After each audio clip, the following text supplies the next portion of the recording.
on va maintenant vous présenter les autres prix. Alors, il y a ensuite deux premiers prix qui ont été ex aequo. C'est vous dire à quel point les débats ont dû être animés. Hein. On avait beaucoup de mal à se départager. Donc, deux premiers prix ex aequo qui concernent l'ACDVS de Coulommex à Chaniers, en Dordogne. C'est donc une association qui permet de retrouver une vie sociale aux personnes âgées atteintes de la maladie en recevant chez soi. C'est effectivement une action qui était, je dirais pour moi, qui a été très novatrice. Je n'avais jamais vu ce type d'action auparavant, où cette association permet à une personne atteinte de la maladie de recevoir chez elle d'autres personnes malades. Et donc l'association accompagne, on sait à quel point les personnes âgées ont du mal à organiser une réception, à prévoir les courses, prévoir le repas, elles sont perdues. Donc l'association accompagne la personne âgée qui doit recevoir à organiser, à préparer, et en même temps accompagne les autres personnes qui sont reçues à se préparer, à se faire beau et à venir chez la personne qui reçoit. Et il s'instaure comme ça une espèce de repas tournant chez les différentes personnes atteintes de la pathologie, et ça permet la convivialité, de vivre une vie de réception et de sortie en société. Et la journée continue par différentes activités qui peuvent être une promenade, un jeu de cartes ou autre chose. Je trouvais que c'était particulièrement, nous avons trouvé que c'était particulièrement intéressant parce que ça permet vraiment une vie, je dirais, normale à des personnes qui sont en grande difficulté pour faire tout cela tout seul quand ils sont atteints de cette maladie et qu'ils sont isolés de surcroît. Donc, Madame Lallier, si vous voulez nous rejoindre.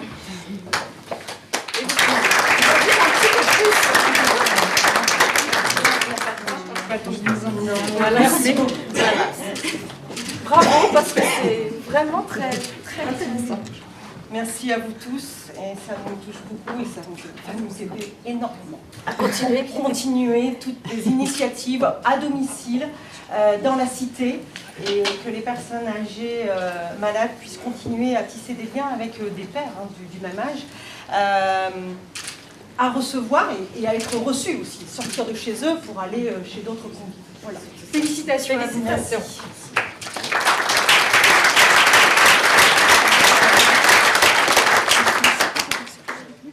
Et donc on va appeler l'autre prix ex aequo, Monsieur Railo. La plateforme de répit et d'accompagnement par Carpe Diem d'Agen. Le droit de citer pour les personnes malades d'Alzheimer.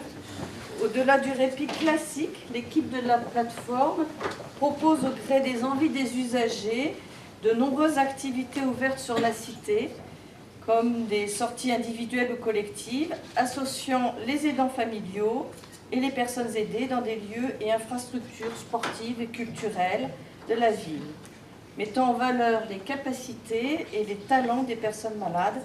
Cette équipe contribue aussi à modifier l'image négative de la maladie et de ceux qui en sont atteints. Félicitations. Bravo.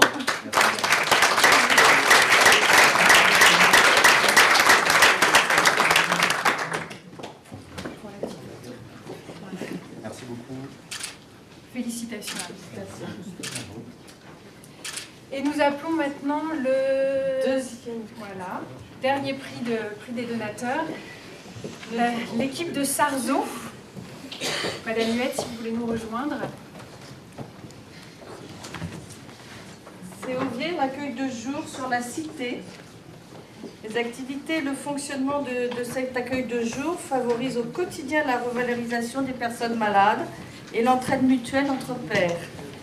Autant de ressources pour affronter, malgré ses conséquences, la maladie, en encourageant et en soutenant l'implication de ces personnes dans la cité par des sorties au musée, des pique-niques improvisés, en participation à la banque alimentaire et par des rencontres avec des enfants pour leur parler de la maladie. Félicitations à vous.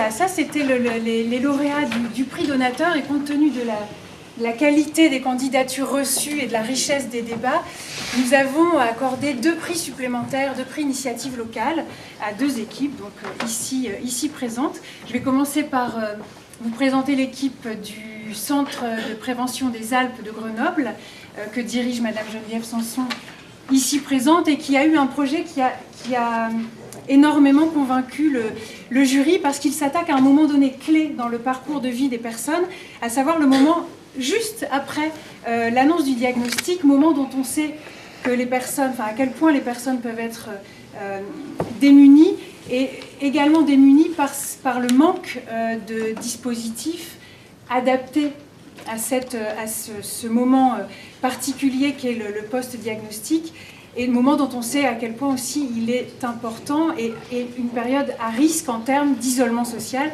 d'exclusion. Mais peut-être, Geneviève Sanson, je vous laisse dire quelques mots sur ces ateliers mémoire vive qui ont tant convaincu et plu au jury.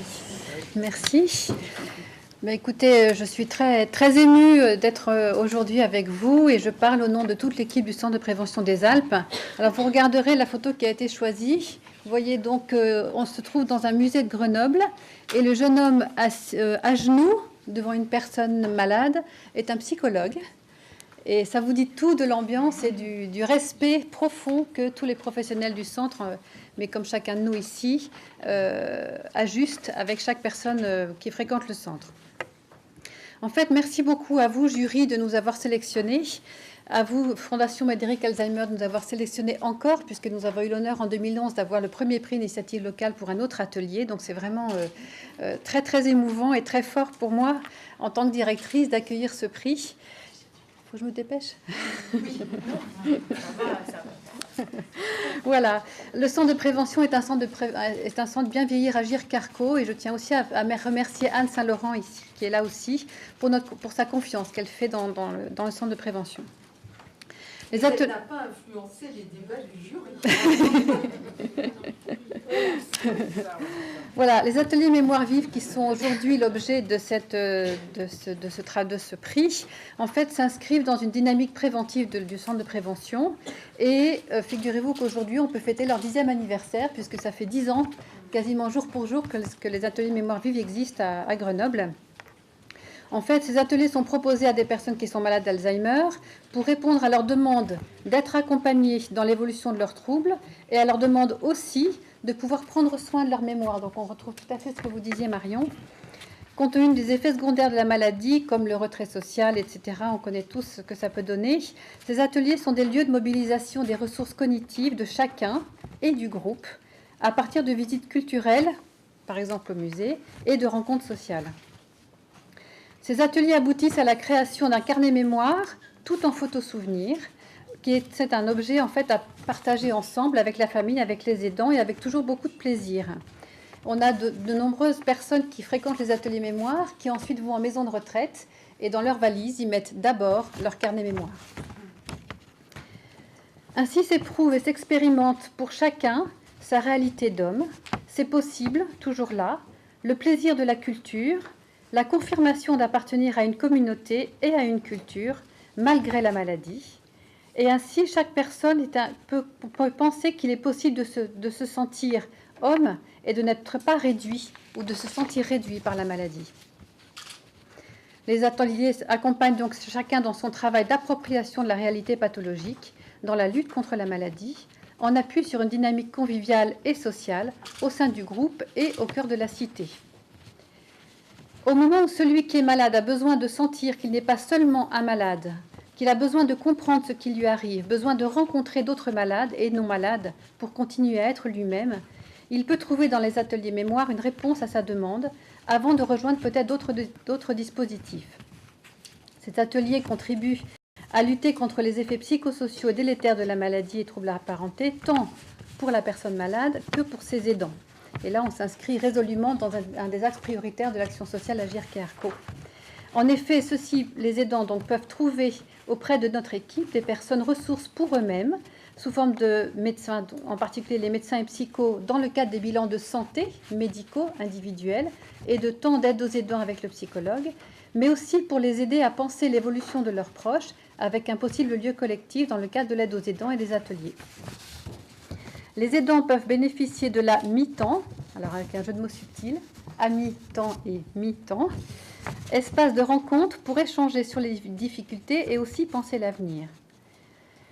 Surtout, en premier lieu, ces aidants font l'expérience d'un lieu et de personnes accueillant leurs proches en l'état, leur proposant un cadre de rencontres et d'activités porteur de curiosité, d'intérêt, digne d'être partagé et qui donne envie d'être partagé. Ils peuvent ainsi vérifier que leur proche peut mobiliser l'intérêt d'autres personnes et se débrouiller aussi avec les autres malgré la maladie.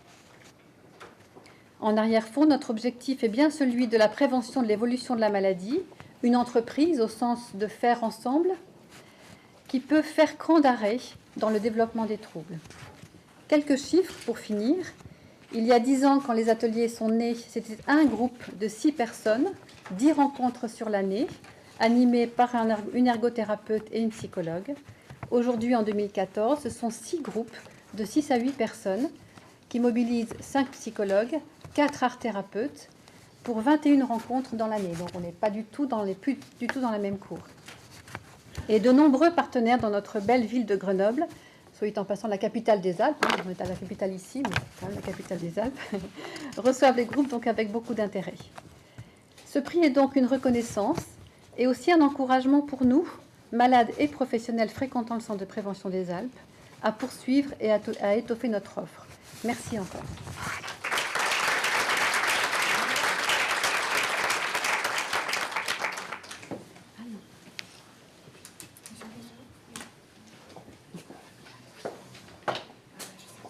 Anne. Ah oui. Ouais, Anne Saint-Laurent, si vous voulez bien nous rejoindre. Félicitations à vous. Je vous promets, j'étais pas dans le jury.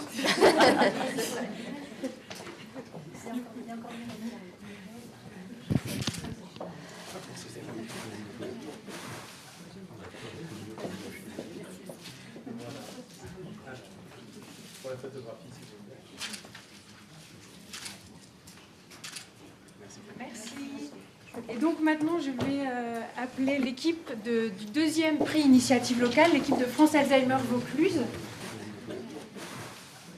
que nous sommes vraiment heureux de primer cette année pour l'ensemble de la démarche qu'elle a mis en œuvre pour non plus travailler pour les personnes malades, mais vraiment et véritablement avec elles. Et notamment, ce qui a frappé beaucoup le jury, et c'est ce sur quoi vous aviez axé votre candidature, c'est la création d'un séminaire pour les personnes malades, un groupe d'une dizaine de personnes qui se réunit assez régulièrement, pour que véritablement, un peu comme le disait Geneviève tout à l'heure, les personnes puissent se réapproprier leur diagnostic et un lieu où elles s'autorisent et elles bénéficient d'un environnement qui leur permette de s'autoriser à prendre la parole, et ce qui donne lieu, par exemple, aussi à des prises de parole publiques dans vos différentes manifestations. Et d'ailleurs, c'est ce qu'on a choisi d'illustrer dans la brochure. Donc, félicitations à vous pour votre démarche. Madame Naoum, je vous remets ce diplôme et ce prix.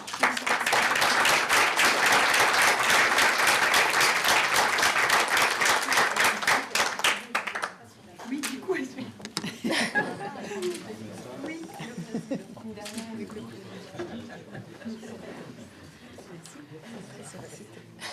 Très sympa. Un job de président.